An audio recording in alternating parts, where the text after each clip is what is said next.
Senhor.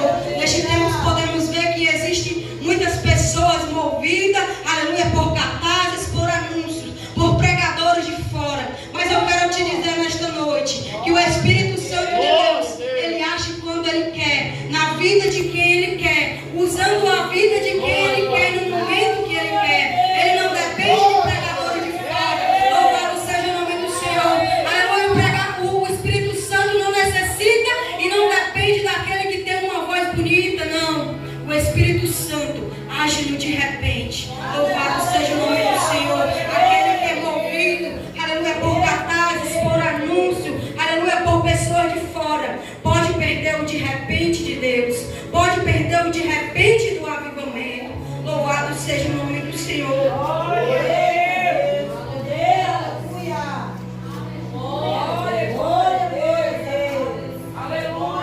E o que acontece quando o Espírito Santo ele desce? Diz o texto que houve-se um som e um vento impetuoso naquele lugar, de forma que tomou a vida de cada um deles. E eles puderam ver línguas repartidas como de fogo. Eles puderam ver porque eles estavam cientes daquilo que estava acontecendo. Aleluia, era uma língua sobre cada vida, sobre cada um, em torno de 120 pessoas que estavam naquele dia. E foram tomadas pelo Espírito Santo. Aleluia, ao ponto de se embriagarem, porque a presença era tão grande naquele dia. Aleluia, que o Espírito Santo tomou a boca, tomou a vida de cada um. E cada um começou ali a falar no idioma que nunca haveriam falado. Louvado seja o nome do Senhor. É isso que a glória de Deus ela faz. É isso que o Espírito Santo de Deus chega. Aleluia. É isso que acontece quando a presença de Deus ela está no ambiente. Louvado seja o nome do Senhor.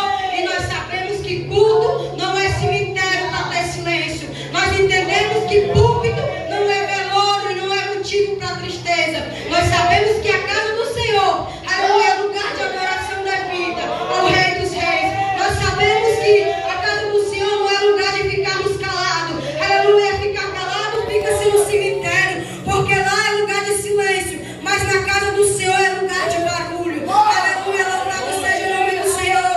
Que esta igreja possa ser evidenciada. Aleluia, não para um barulho qualquer, mas pela chegada do Espírito Santo de Deus. Aleluia, que toma a minha e a tua vida de uma maneira que eu não posso me calar, de uma maneira que é impossível me conter diante da grande presença de Deus. Aleluia. Glória ao nome de Jesus. Se eu fosse os irmãos nessa noite, eu não ficaria calado. Este texto nos leva para aprendermos algo tão lindo e tão grande nesta noite. Perceba que no lugar em que os discípulos estavam, no lugar em que em torno de 120 pessoas estavam esperando por uma promessa. Uma promessa, algo que viria. Mas o Senhor não disse quando o Espírito Santo iria descer. O Senhor não marcou o dia e nem mesmo a hora. O texto diz que foi de repente. Se foi de repente, não teve como ele saber. Se foi de repente, então ninguém avisou. Foi algo que aconteceu de repentemente. Louvado seja o nome do Senhor. O que é que essa presença faz? Creio eu que naquela cidade, naquele tempo, habitava ali milhões de pessoas. Mas nem mesmo o barulho daquela cidade pôde silenciar o que estava acontecendo dentro daquele cenário. Pôde calar. Eram 120 pessoas ali dentro, tomado pelo Espírito Santo de Deus, tomado pela presença de Deus. Eu acredito que naquele dia a cidade inteira viu e presenciou o que estava acontecendo. E o que era que estava acontecendo? Era Pentecostes. E o que é Pentecostes? Pentecostes é uma festa judaica. Uma festa judaica que acontecia 50 dias após a Páscoa. E nós podemos entender também e saber o significado de Páscoa. O que é Páscoa? Também é uma festa judaica, que está também relacionada à morte. Porque foi em período de Páscoa que o nosso Jesus, ele foi humilhado. Foi em período de Páscoa que o nosso Jesus foi açoitado. Foi em período de Páscoa que o nosso Jesus foi crucificado e morto.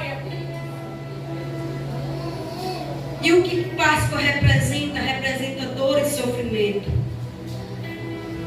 Mas eu louvo a Deus, porque sempre após uma Páscoa existe um Pentecoste.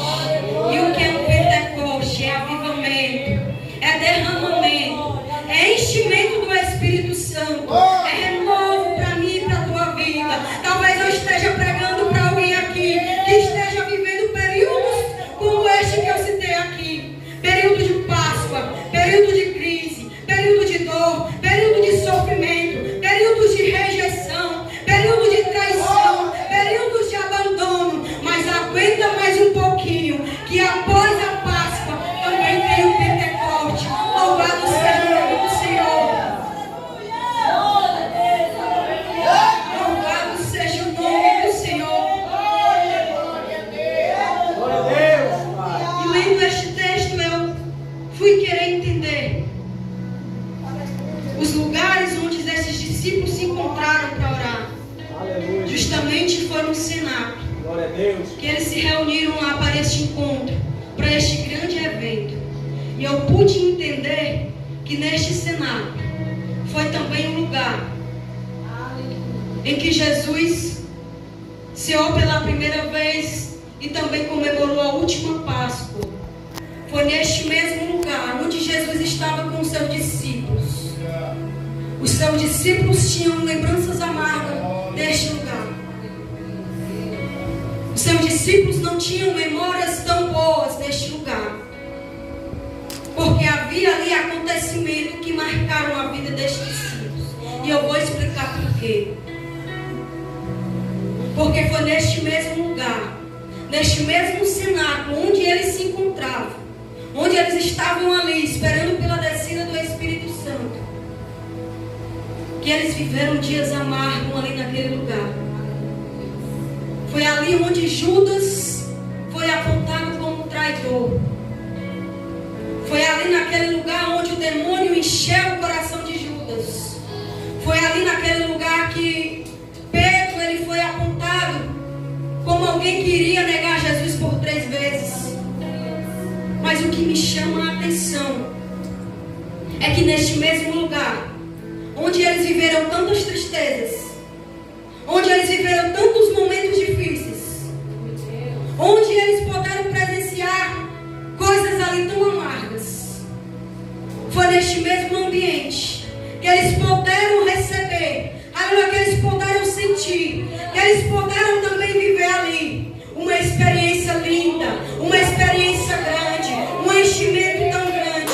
E eu não quero, aleluia, te falar com esta palavra, aleluia, que avivamento ele sempre acontece no mesmo lugar. Aleluia, eu quero te dizer nesta noite, não é preciso mudar de lugar. Aleluia, o Pentecoste acontecer na tua vida, não é necessário